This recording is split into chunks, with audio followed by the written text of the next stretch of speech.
Coming up on AI Haven't a Clue, I asked ChatGPT for investment advice. Brilliant. The world's first AI minister and an AI Chucky. Trump he's with the tech boys now. He's a tech bro. Yeah, there's a big supercomputer that's going in Essex. AI produced, created politician. So a total of 31 billion in what's being called this tech prosperity deal. Plus, we have a special guest helping James on this week's listener question. 70% of all the prompts, all the uses of ChatGPT are personal. Just under a third is work. Best skill, most important skill in the future is...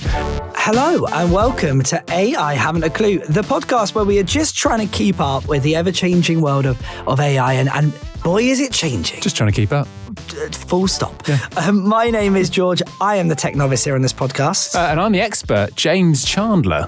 This week, though, not the only expert. Yeah. Later on, we are joined by the brilliant Marcos Angelides, who's going to be helping James tackle this week's listener question. Also, on the way, we've got the biggest news from the world of AI, including a huge amount of investment coming to the UK and a brand new AI minister. More on that in a little bit, plus the AI challenge returns. Now, James, last week we had a little special guest join us at the start of the podcast. Team Taylor, me and you. We are Swifties, and AI Taylor Swift stopped by the show. We heard from her. I listened to it back. I don't think it sounded like Taylor Swift. I had a few comments which I think they liked Snoop, they liked Will Smith.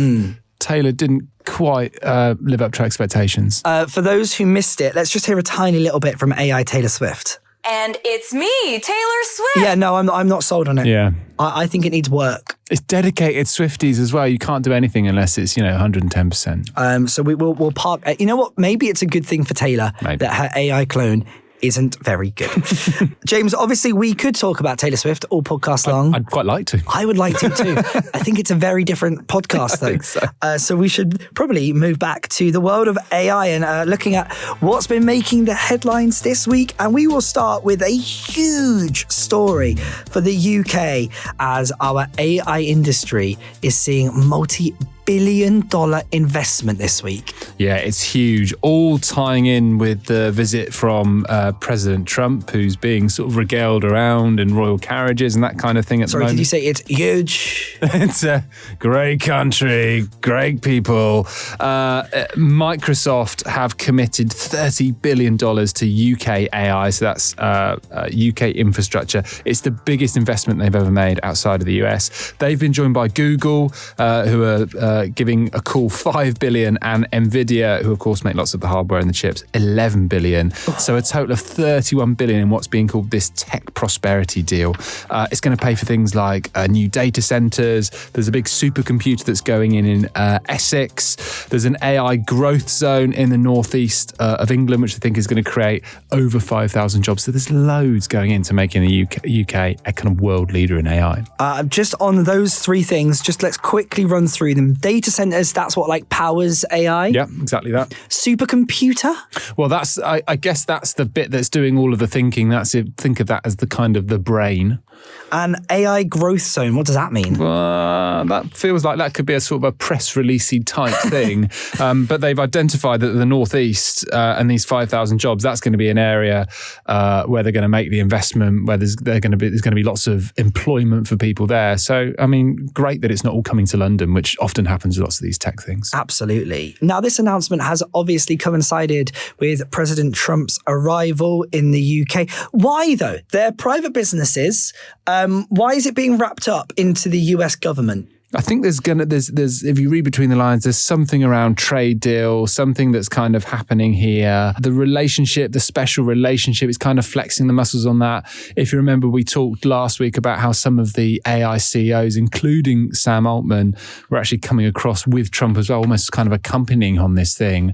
He sees AI as the real game changer. He wants the US to be up there with the very, very best in the world. Most of all, he wants to be better than China.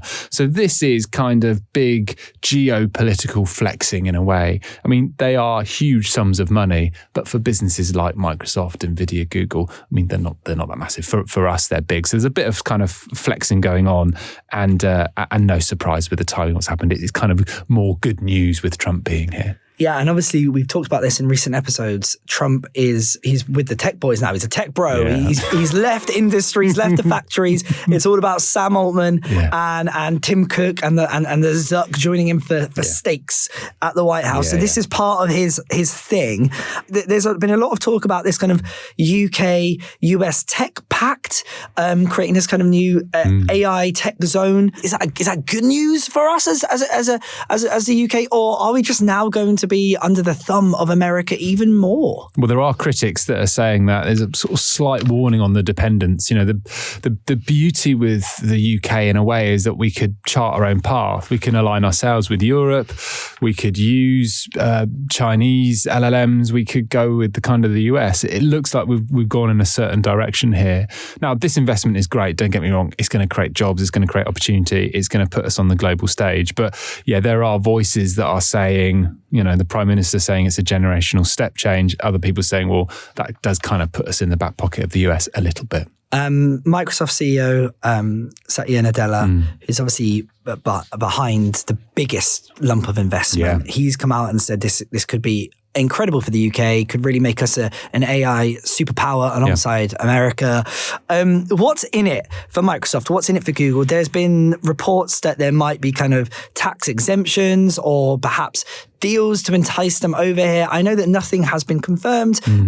What's the thinking though? Well, I guess it's a usage thing. If Microsoft are putting money in, Google are putting money in, it inherently means those things are going to be used more. And if those things are being used, it means you're not using someone else. You're not using one of their competitors. So there's a kind of a first mover thing going on there as well. I mean, Satya Nadella was hilarious in the kind of the press release. It was this very serious press release about all the investment. And I think he ended up saying, the thing that got quoted was that he'd used Copilot, which is their AI, to try and help him decide what to wear when he goes to this royal dinner on Wednesday night, which hadn't given him some very good choices. So yeah, it's a kind of like the opportunity cost of not investing means that someone else is going to. You know, Microsoft want to embed their tech, as to Google, as to Nvidia. But of course, there's all those lovely things around trade and tax as well, I'm sure.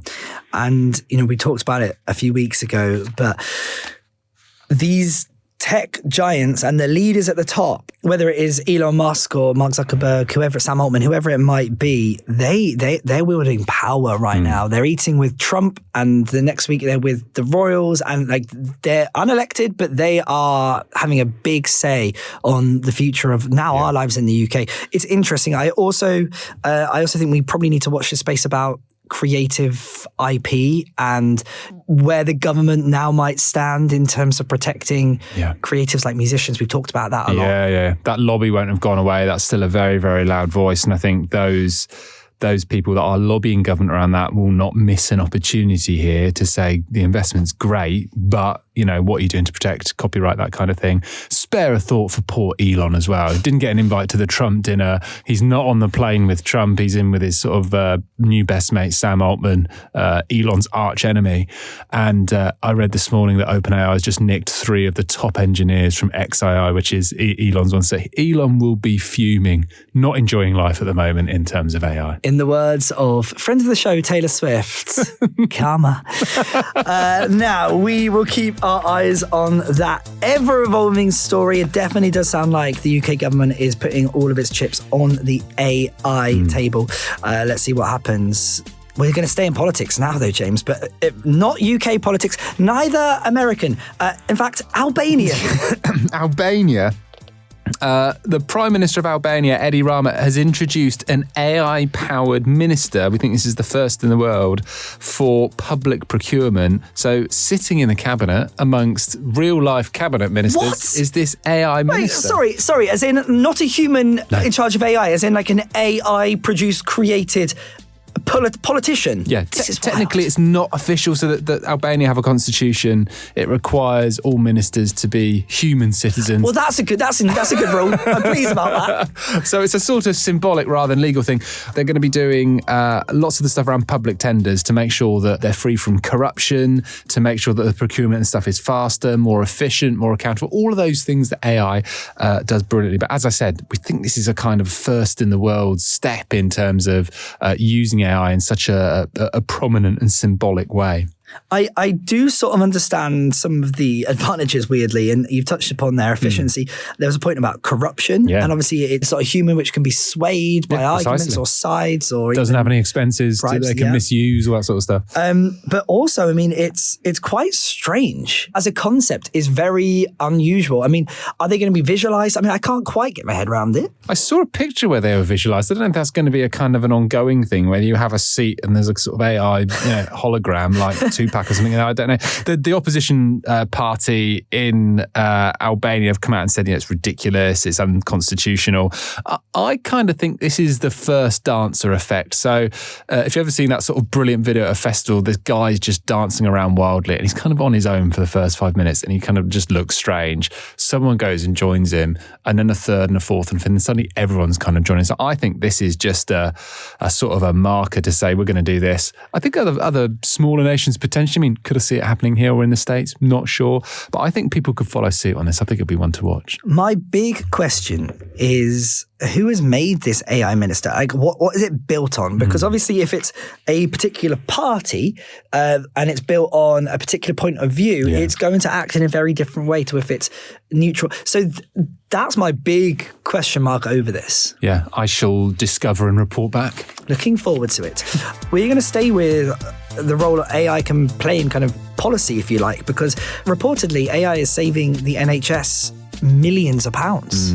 For international listeners, the brilliant NHS in the UK is sort of long known for having layers and layers of middle management, lots of money getting lost between there, lots of sort of inefficiencies within it. It feels like a no-brainer that AI could fix this. And what we're reading is actually that could be happening.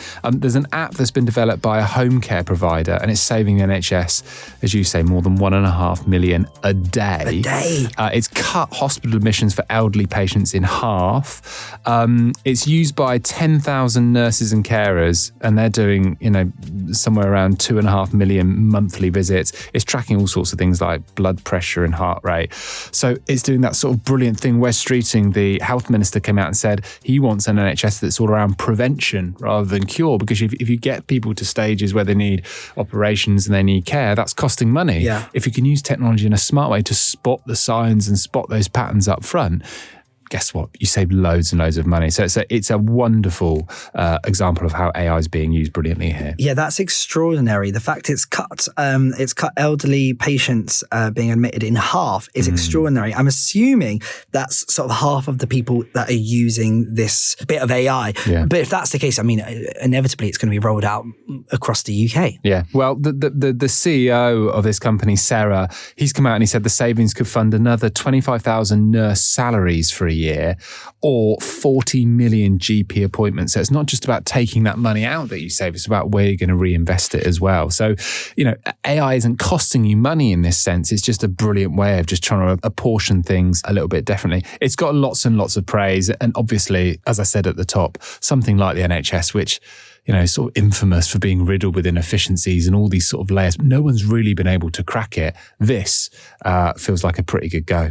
Interesting. We talk a lot on this podcast about the AI wars, and that could be between the likes of Elon Musk and Sam Altman, aka between XAI and OpenAI. Yeah. Also, though, it's international. We talked about it already, the UK signing with America and choosing the States maybe over China or other options.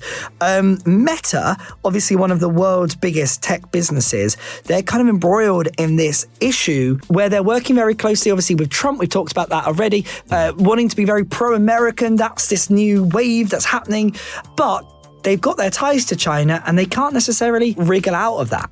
Yeah, this is all to do with their new Hypernova smart glasses. So they've acquired a load of companies, and in doing that, those companies that make some of the components in the glasses have got supply chains with Chinese companies. So, as you say, Trump has been very, very clear. He had Mark Zuckerberg at that dinner saying, how much you're going to invest in the US, millions and millions of dollars. It's billions and billions of dollars. one of the hardware giants that supply all these things has just started to tighten the grip on the supply chain.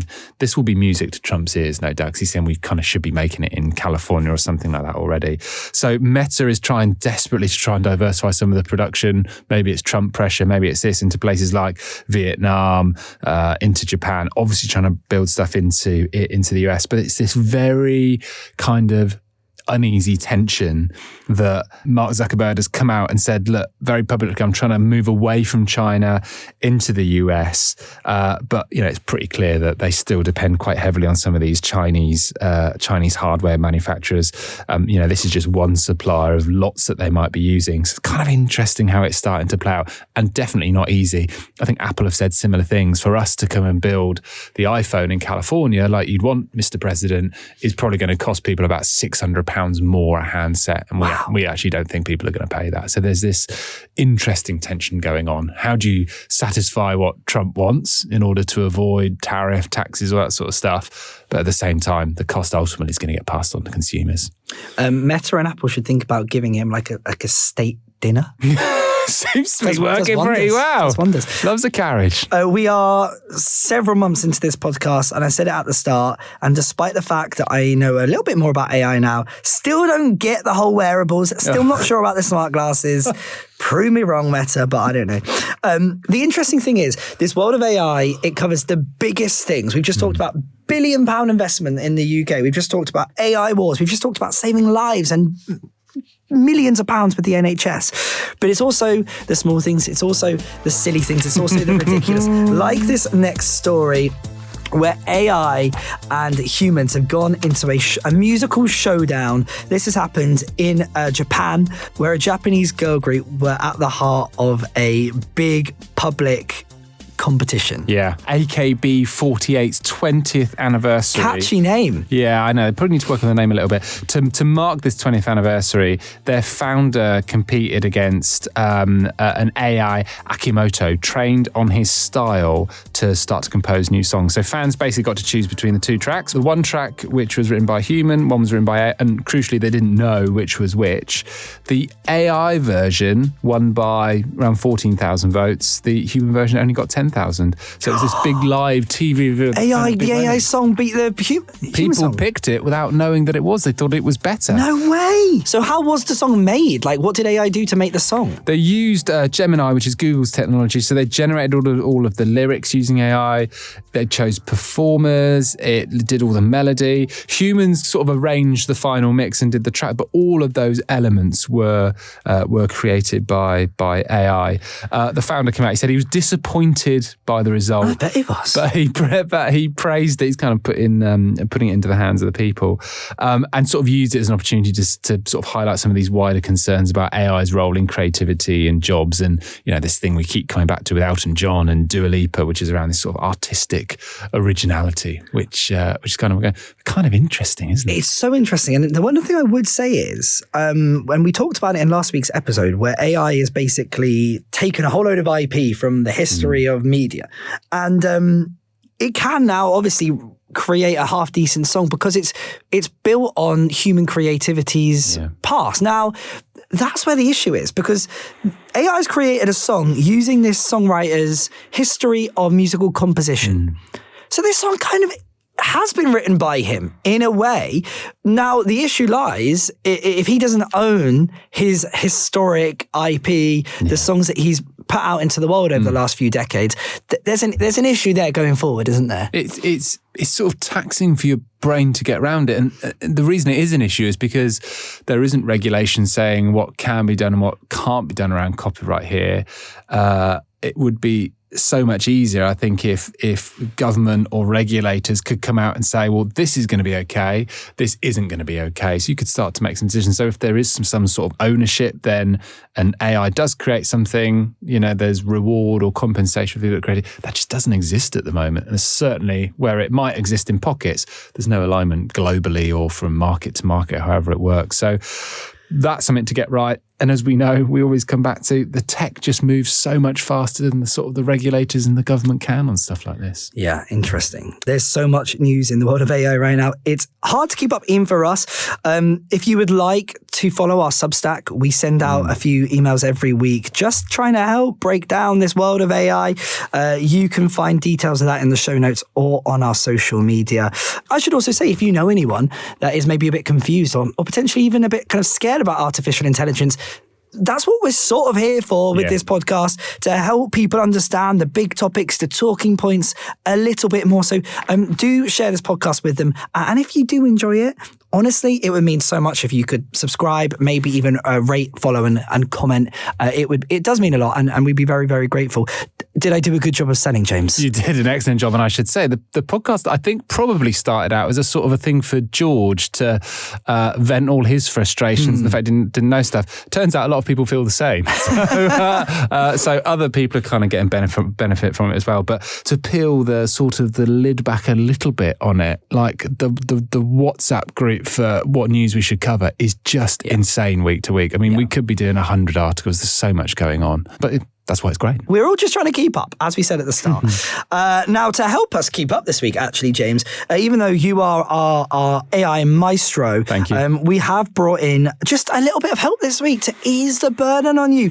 You may have seen his videos on TikTok or on LinkedIn, because this man also, like James, knows his AI. Marcos Angelides is an AI expert. He also works at the media agency Publicis Media, where he is managing director of L'Oreal Lab and head of AI operations there. And Marcos is here now to go through the rest of this podcast with us. Marcos, hello. Marcos, welcome. It's lovely having you on. You're going to kind of co-host the rest of this podcast with us, if that's all right. Yeah, I'd love to. Thank you for the welcome, for the intro. Well, I should say it's so nice having a real AI expert here to kind of host the show with us. Well, that's both, but it's great, isn't it, James, to have a proper expert? I feel a bit seen. This is a bit exposing for me. When we get all like more, what did you get called? Average human. When we get more average humans on, then you can see how it feels. I can do that. Okay. Part average, part expert. But we're going to go through a few stories. We're going to ask you some questions. So it's brilliant that you're here. And every week on the podcast, James tells us about something new, exciting, different that he's seen in the world of AI. It could be something big, something really small. It's called James's Big Thing. Sort of working title, isn't it? Working title. Yeah. If you've got a better suggestion, we need it. I love James's Big Thing. That's my go-to. Yeah, it's not many people say that. Well. James, what have you got for us this week? Well, I didn't. I just sort of crossed my arms and sat in a sulk in the corner. Not really, because I thought Marcos, we could ask you what are you playing with. You must see loads of interesting tidbits. Fashion, I'm getting involved. Ooh. Well, like for buys, so finding like bargain buys. Okay. Especially if you're into thrifting. Right. So like the vintage world, game changing. Because if you don't know how much something should cost, then ChatGPT, AI, suddenly becomes brilliant because you can upload it, get it to do the research. If you start shortlisting, I don't know between these couple of coats and what's good, what's bad, and just kind of making it up. Now you've got AI to be able to help do the research for you, and it can get really intricate. You start going into manufacturing that will look at the weave and the stitching and the cloth and how it sits. So it can give you like the full breakdown of like, what would this cost to produce? How much is like the brand adding on top? What should it be at retail? Oh, wow. Because it is always that thing with Vinted as well. It's like, this could sell for like £35, but it also could sell for like £4.50. Yeah. That's amazing. So what do you do? Just put a photo into ChatGPT and it's coming back with some advice? So I did it the other day, not beyond fashion. I did it for golfing. I'm at that age. I know nothing about golf. I was like, I should buy some clubs.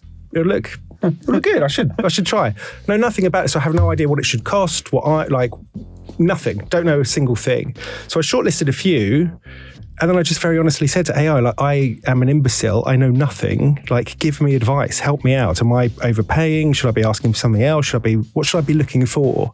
And suddenly you have an expert to give you advice and to help you with the things that you don't really want to admit you know nothing about. What's your kind of like prompting top tip? Like, what is it for you, like, that is the killer thing you need to do when you are prompting your AI? There isn't. Like, that's the magic of it. You literally just talk to it like a person. Now, if you're doing something over and over and over again, and it's a very big workflow, then there's good prompts and there's architecture that you need. That's fine.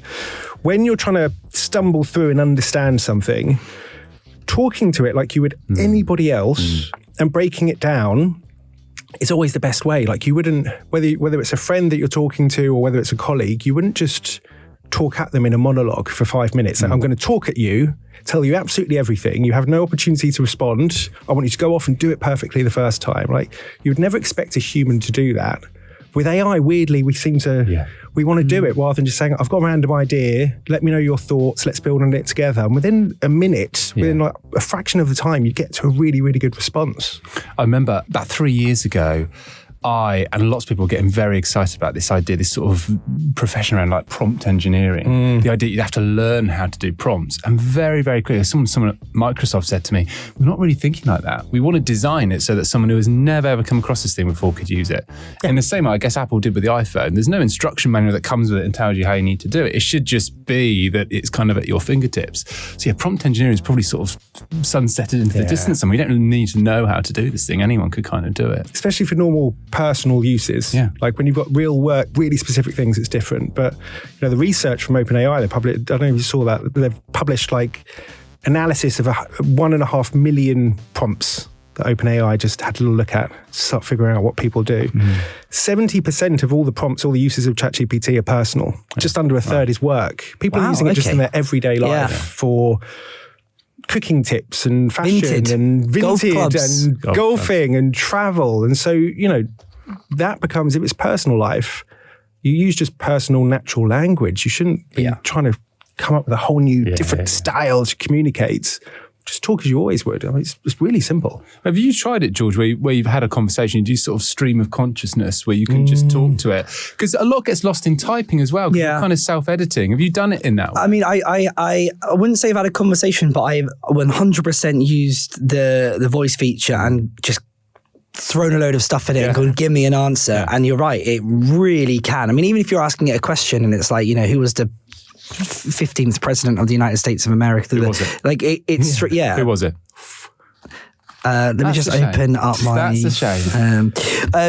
But one day what we will do, and not now because I haven't gone through and checked what I need to delete, but one day we should do a little game. Maybe we should do it with guests, James, where we get them to come in and be like, what's their last 5 prompts? The new search history. Yeah, show us your history. What would come up, Marcus, if you open up your... Apart from fashion and golf, my kids are at a fortnight age. Yeah, okay. And gaming. We use and recreate scenes. Either they act out scenes and I take photos, or they draw stuff, and then we get the system to produce like Fortnite skins, so it looks like it's something that you'd have in the game. So, and it's really nice because it allows them it gives them a reason to draw and improve. So you're not sort of just outsourcing all the creativity to AI, but they get to see the perfect version. So not just stuff that's stuck in their head and they're desperately trying to sort of scribble it out.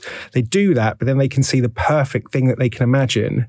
So all of their creativity, all their imagination suddenly is coming out that you can do together as a sort of little family thing, which is quite nice. Very cool. Can I share mine? I was about to say, I saw you looking at your phone. 3, I shared a quick look through. One, I did a video of this bookshelf I've got, and I said, like, summarize my bookshelf taste. Tell me what it sort of tells you about me.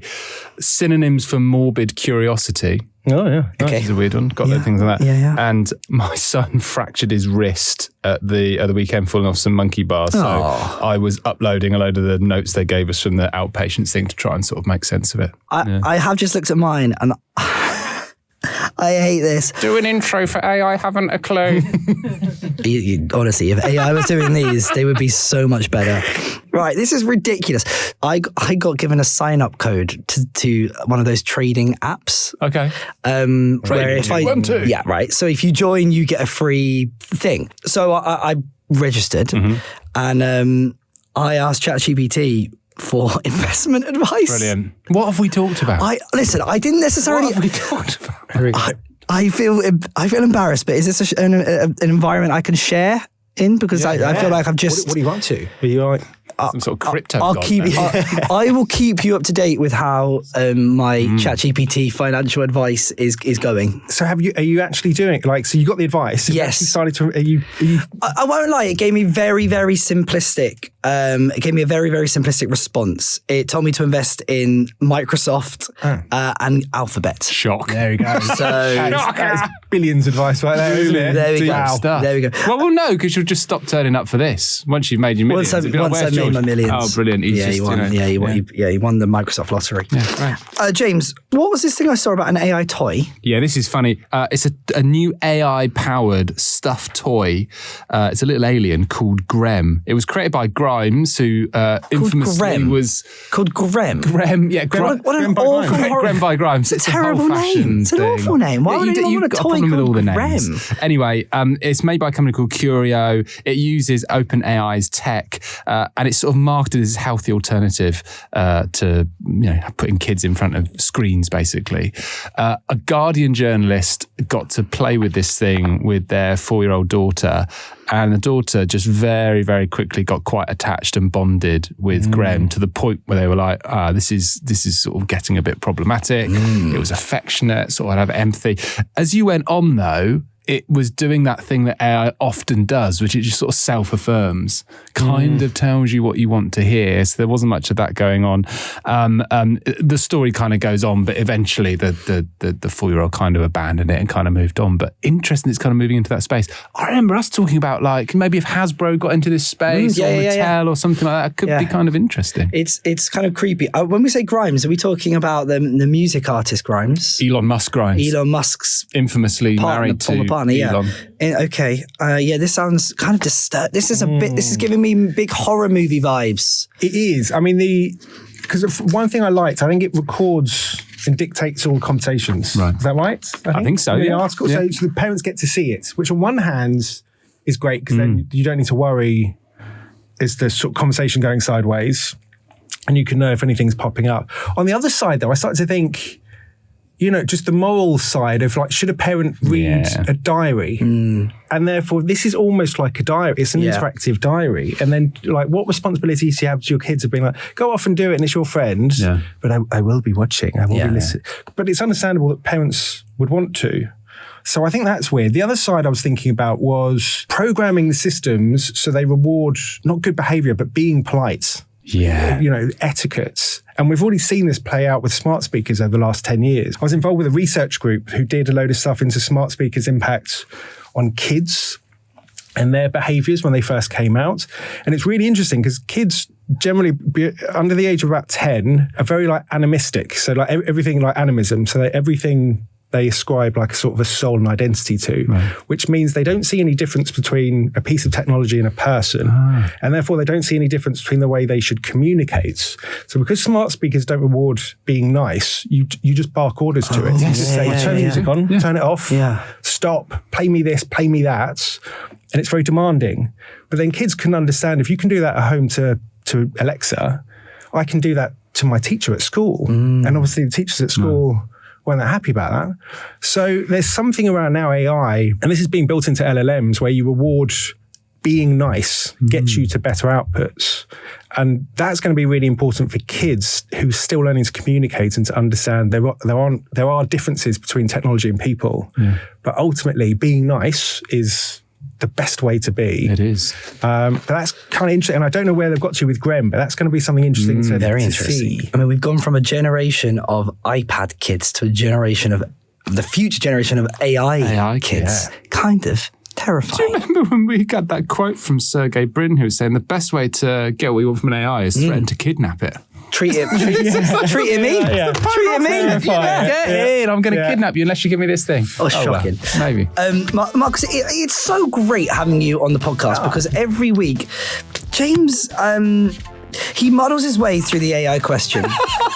And, it's nice having a real expert with us who can maybe this week help James out. I don't know if you'd be up for that. Yeah. Oh, well, I mean, I can try. Yeah, I mean, perhaps together, your combined mega forces of AI intelligence might just be able to tackle Lily's question this week. And here's the thing, Marcus. Every week, if someone's question gets asked on the podcast, they win.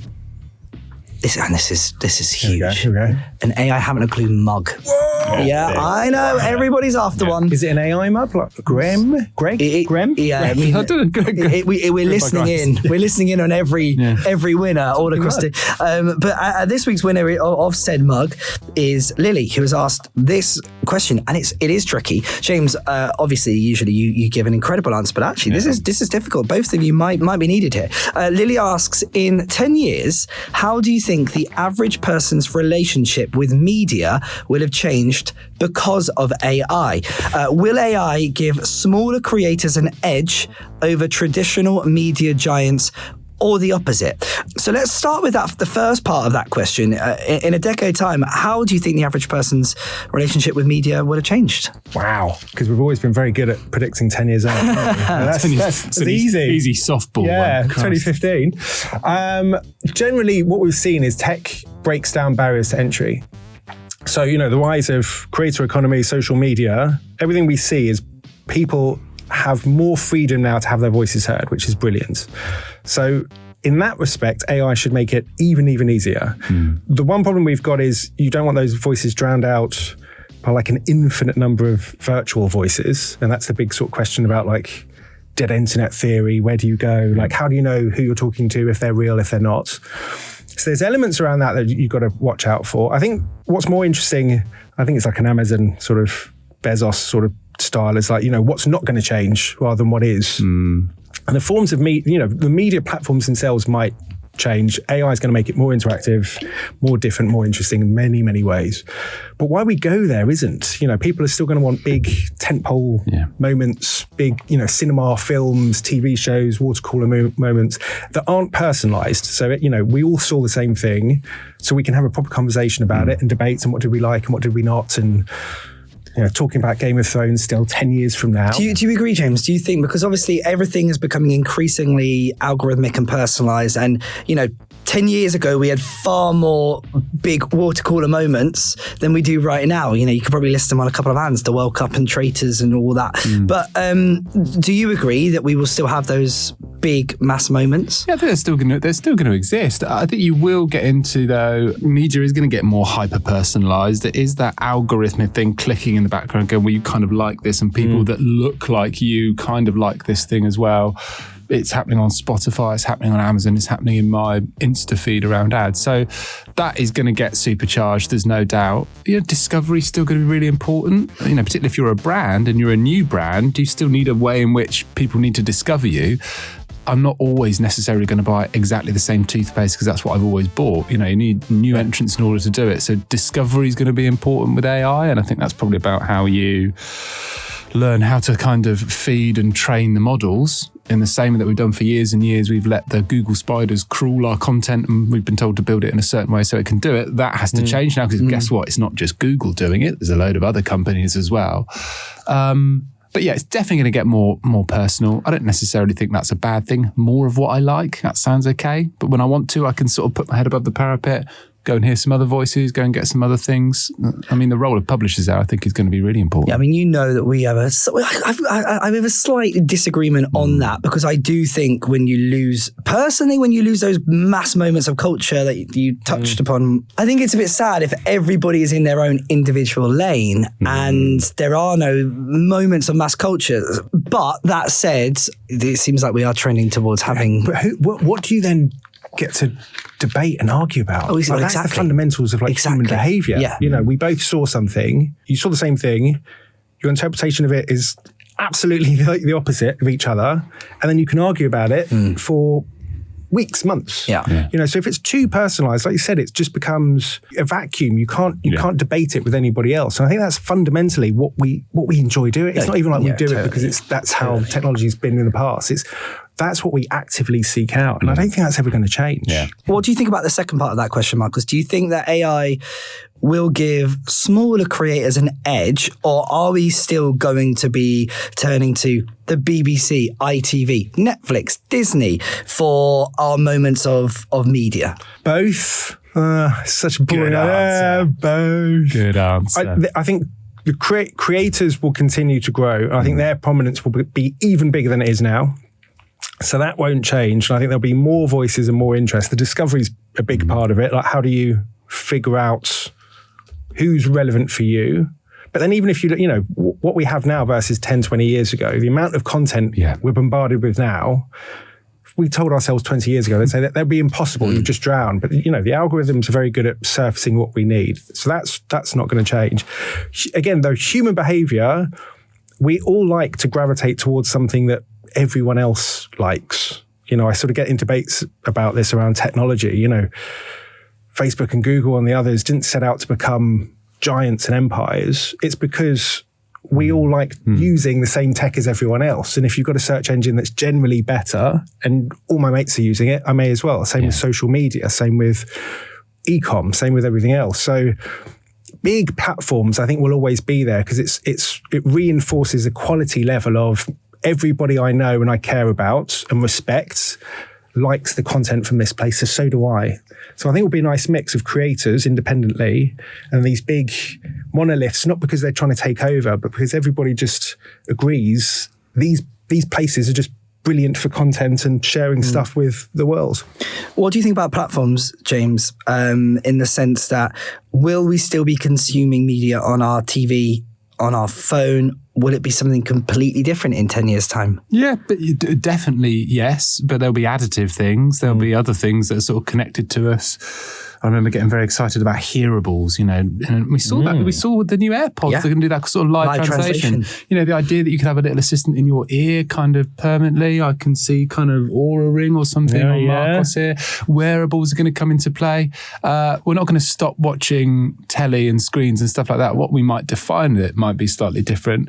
On the creators bit, though, I think the important thing, we were talking about Mr. Beast just now. I mean, Mr. Beast arguably has got more reach, more influence, more trust, more authenticity than a bunch of newspapers who were once massive, still big. And there are other massive ones around creators as well.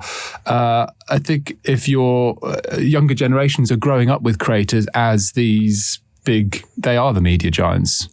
Newspapers and what we have grown up with, publishers, are not. So I think there will be parity, certainly in the next 4 to 5 years, on creators, their professionalism, which is going to explode, and what we deem as those kind of big media owners. Lily, that was a phenomenal question. Thank you very much. You see, it took 2 experts there to answer that one, but you did a very good job. If you fancy winning a AI Haven't a Clue mug, who doesn't? Even though Marcus has revealed that we listen in on you, because it's, get in touch, ask us a question, email aihaven'taclue@gmail.com, or leave us a comment on any of the social platforms where you will find us.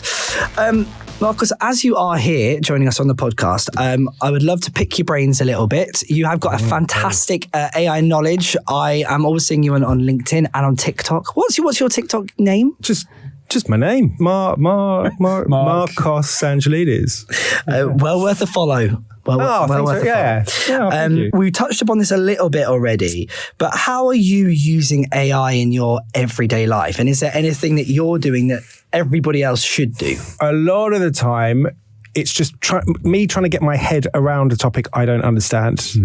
And you asked about prompts earlier, and I was like, natural conversation. Conversation's the best one.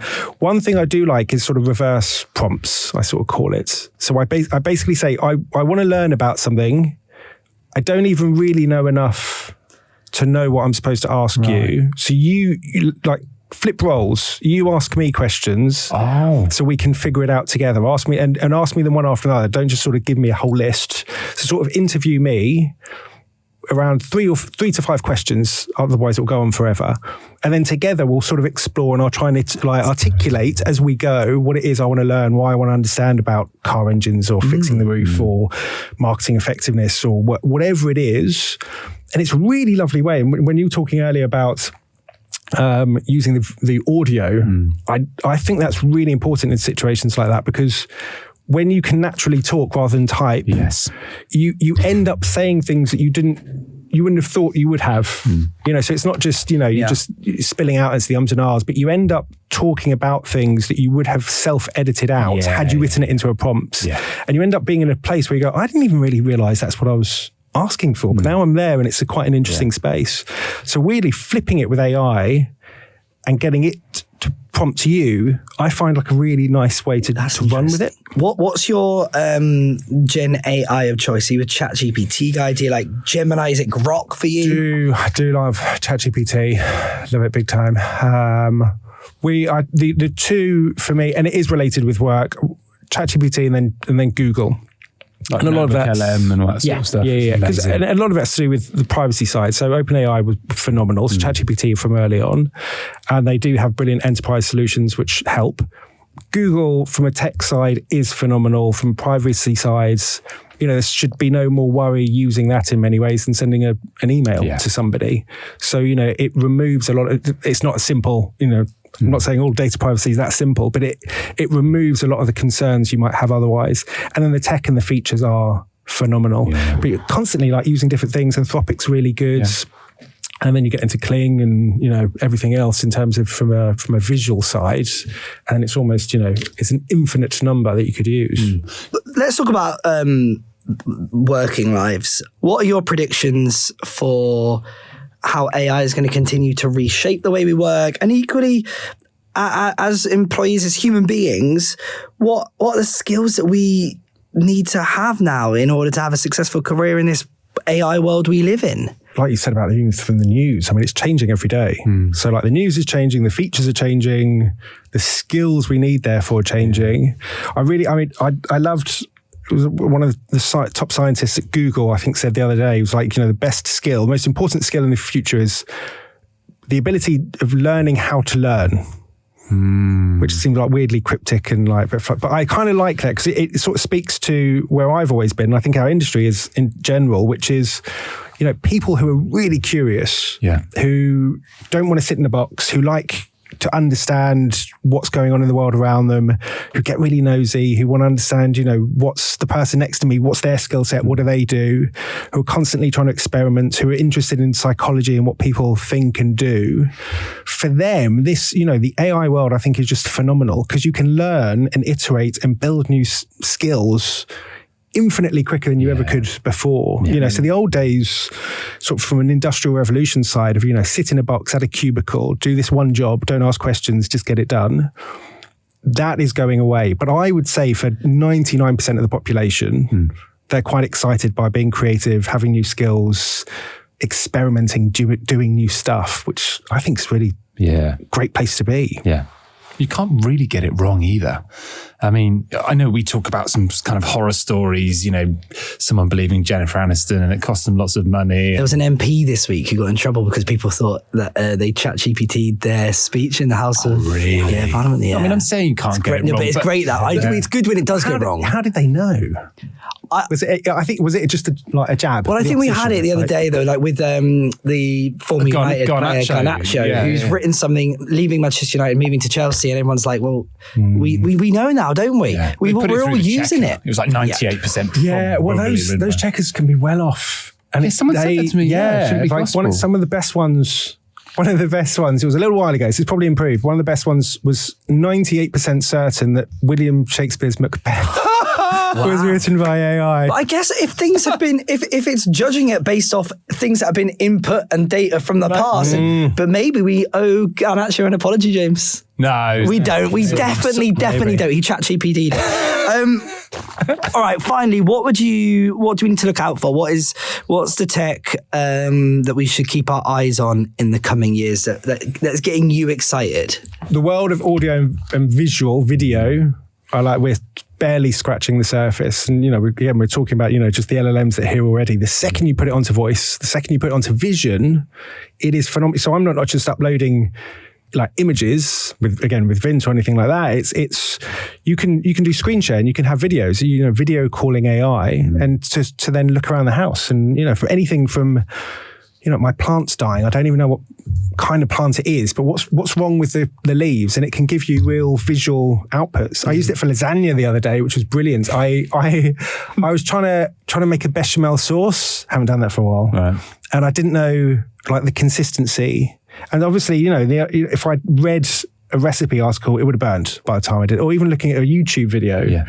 So you can get the video out, get a ChatGPT and say like, look at what I'm doing, and it's like, oh, okay, that's good. Like, hold up the spoon. Does it run off the back of the spoon? Classic ChatGPT. That's good. Yeah. Burn. It's my hands on fire. Is that okay? You're so hot right now. Like, what? But the visual side is just, I think it's going to fundamentally change how, not just how we use AI, but how we use the entire internet. The old days of like point and click, which is the whole of web UX for the last 20 years has been based on typing something in, clicking on a nav, getting a drop down, clicking again, 10 or 20 clicks later, you finally get to what you need. In the future, it'll just be a conversation. You'll just speak about what you want, and then you'll get the visuals back out. There won't be any of the typing, any of the clicking that we currently see, which is just going to be such a fundamental change to what we've always done with the internet until now. Audio is the future. Oh, here he is. Audio is the future. Captain Audio. So audio in, but visual out. Yeah. Well, you know. Audio out's fine as well. Have an audio out, guys. Well, we enjoy audio out too. So, yes, of course. Anyway, Marcus, that's all we've got time. We couldn't, of course, say goodbye yet because we have something that we do at the end of the podcast. I don't know if you are for sticking around for the AI challenge. Please. Oh God, what challenge? James, why don't you explain? Every week, George and I go head to head on trying to determine is something AI or is it made by human? We've done pictures, we've done music, we've done all that sort of stuff. George wants me to explain it because George is by some utter feat of madness beating me by 1 point. Oh yeah, that's it. I forgot. I'm winning. I'm up right now. Just one? Just by one. Oh. It's close. He's such a good winner as well. That's something I love about him the most. Yeah, I'm so humble. Well, of course, if it's AI challenge time, it's also time to welcome producer Molly onto the podcast and tell us what is going on in this week's challenge. Hey, Molly. Hello. So, James, you said you really enjoyed the picture rounds last time. Oh, so hold on a minute. No. This is preferential treatment. You get to pick what we're doing now. This is a fix. I had some critical listener feedback saying they really like the picture stuff that we do. So from Jimmy Chandler. Jimmy C. Jimmy C. Right, go on then. It's a picture and what's happening? I have taken some kid shows and some characters from those kid shows. Some of them are real, some of them are AI. There's 6 images in total. 3 of them have AI elements or AI. Oh, so not entirely AI, just little bits. There might be some little bits there. And you have to identify the 3 AI images. Okay. Well, we'll put these on our social media channels, but I should explain the images that we are seeing. First is of a Teletubby. Do you know which one it is, George? No, it's been a fair few years since I've seen it. Tinky? That's the only one I remember. Tinky. Dipsy. Winky. Could be Lala. Second, James, I'm assuming is an image from Thomas the Tank Engine. Correct. Yeah. Right. Okay. Then there is Barney alongside fellow dinosaurs. Yeah. Tweenies. Very good knowledge. Then we've got Scooby-Doo and is it Sesame Street at the very end? Yeah, that's Bert. Okay. Bert with the eyebrow. So 3 of these are AI, 3 of these are real. Oh, Jesus Christ, this is tricky, isn't it? Okay, my 3 that I think are AI, I think Teletubby, Barney, Scooby-Dooby-Doo. I am going to go with the Teletubby. Why? Can I ask why? Well, can I explain my logic after Marcus is You not may do ready? as you please, my friend. Yeah. I don't want to give anyone an advantage here. I think Thomas the Tank Engine is AI, and then I'm going to lock in Sesame Street as my 3rd pick. So what are you thinking, Marcos? I think this is different to you guys. A little bit. I'm going Train. What was it called? Thomas the Tank Engine. Yeah. Thomas the Tank Engine. Yeah. Tweenies. Tweenies. Okay. Weird eyes on both of them. Weird eyes. Okay. Yeah, good. And then. And the eyes again, I'm going Scooby-Doo. Okay, interesting. Okay, so we've all gone for quite different things, other than James and I thinking the Teletubby is so I suppose, Molly, maybe we should go through each one because we started with the Teletubbies, which James and I did think was AI. Marcus, I didn't. Is it?